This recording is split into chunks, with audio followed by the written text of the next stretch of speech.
반가. 안녕하세요. 박용덕입니다. 공인중개사법 하루 3문제 기출 보객기 시간입니다. 여러분 문제 풀기 전에 구독, 좋아요, 알람 설정 해주시면 감사하겠습니다. 자, 그러면 문제 풀도록 하겠습니다. 21회 31번 문제입니다. 경매에 있어서 매각부동산 위의 권리에 관한 설명으로 틀린 것입니다. 경매가 한 문제 나오는데 좀 어렵기는 합니다. 경매가. 근데 해마다 한 문제는 출제됩니다.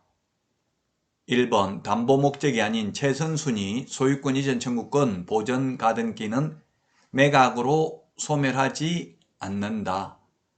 예, 무조건 매각으로 소멸하는 거 암기를 해야 되죠. 건저당권, 저당권, 담보가등기, 압류, 가압류는 무조건 소멸하고요.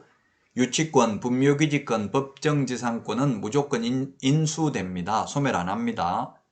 그럼 무조건 인수되는 권리, 무조건 소멸하는 권리 뺀 나머지 지상권, 지역권, 전세권, 임차권, 환매등기, 가처분 등기, 소유권 이전 청구권, 보전가등기. 지금 1번이 소유권 이전 청구권, 보전가등기죠. 이런 것들은 말소 기준권리보다 앞서 있으면 인수됩니다. 소멸하지 않습니다. 최선순위라고 했으니까 소멸하지 않는 거 맞고요. 2번 매각부동산 이외의 모든 저당권, 담보가등기. 경매에서는 담보가등기는 저당권하고 동일합니다. 소멸됩니다. 3번 임차 물건이 매각되더라도 보전금이 전액 변제되지 않는 한 대항력 있는 임차권은 소멸하지 않는다. 그렇습니다. 대항력 있는 임차권이라고 하면 말소 기준권리보다 앞서 있는 최선순위 임차권이죠. 임차권은 경매에서는 선순위 담보물건에는 대항할 수 없습니다. 4번 최선순위 전세권으로서 가압류 채권에 대항할 수 있는 경우 전세권자가 배당 요구를 하더라도 인수된다. 이게 틀렸네요.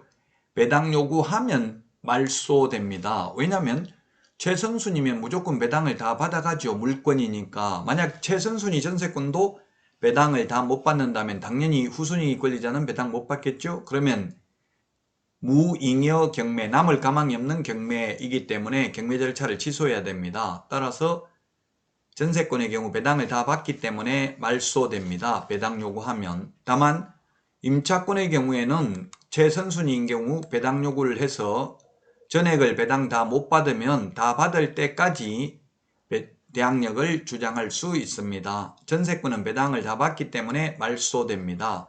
인수한다고 해서 4번이 틀렸습니다.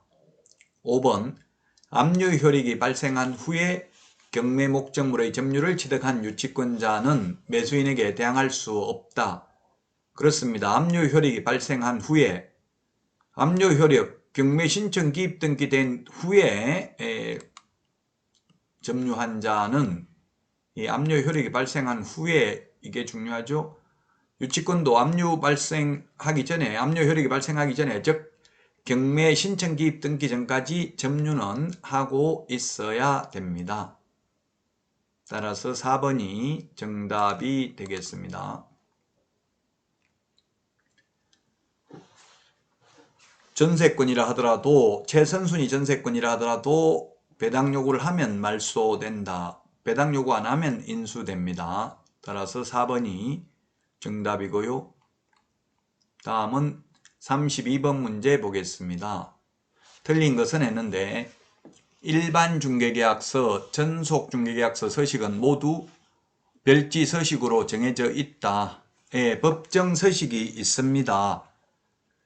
법정 서식이 없는 게 거래계약서, 공동사무소 설치신고서, 중개보수영수증, 정정신청서, 그 다음에 금인계약서 이런 것들은 법정 서식이 없습니다.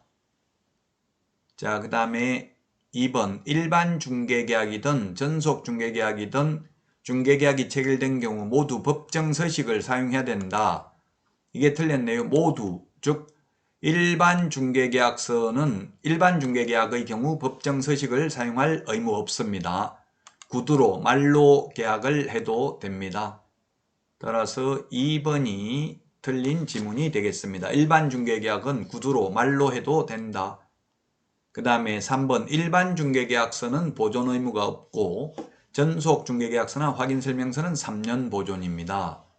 자, 그 다음에 4번 일반 중개계약서 서식에는 의뢰인의 권리 의무사항이 기술되어 있다. 전속 중개계약서도 마찬가지고요.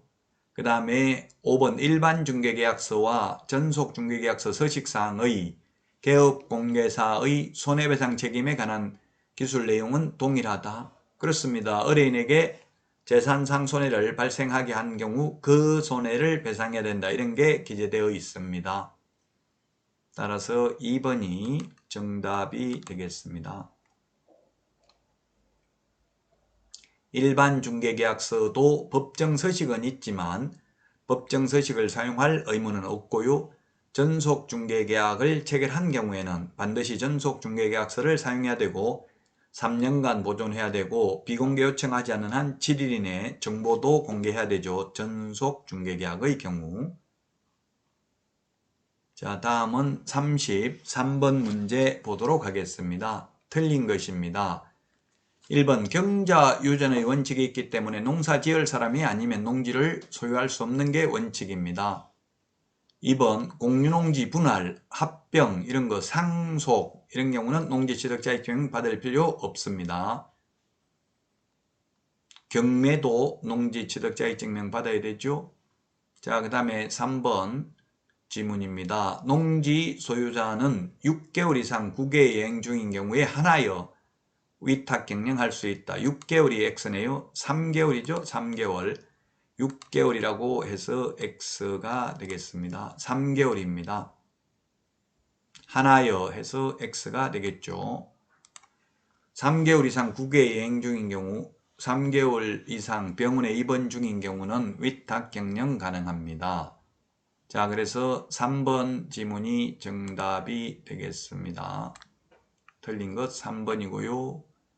자, 그 다음에 4번 외국인이 경매로 대한민국 부동산 등을 취득한 때에는 6개월 이내 신고해야 되고요. 6개월 이내 신고 안 하면 100만 원 이하의 과태료입니다. 계약 이외의 원인, 경매, 상속 이런 거 5번 상속도 마찬가지 6개월 이내 신고해야 되고 안 하면 100만 원 이하의 과태료 대상이 되겠습니다.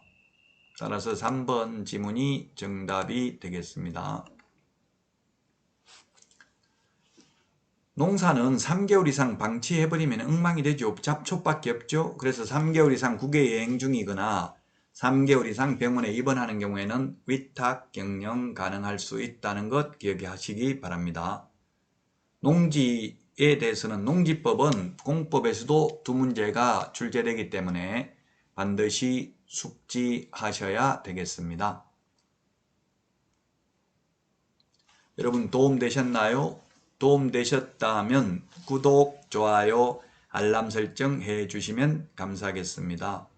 오늘도 숙제가 아닌 축제 같은 하루 되시기 바랍니다. 그러면 다음 시간에 다시 찾아뵙도록 하겠습니다. 안녕히 계십시오. 안녕.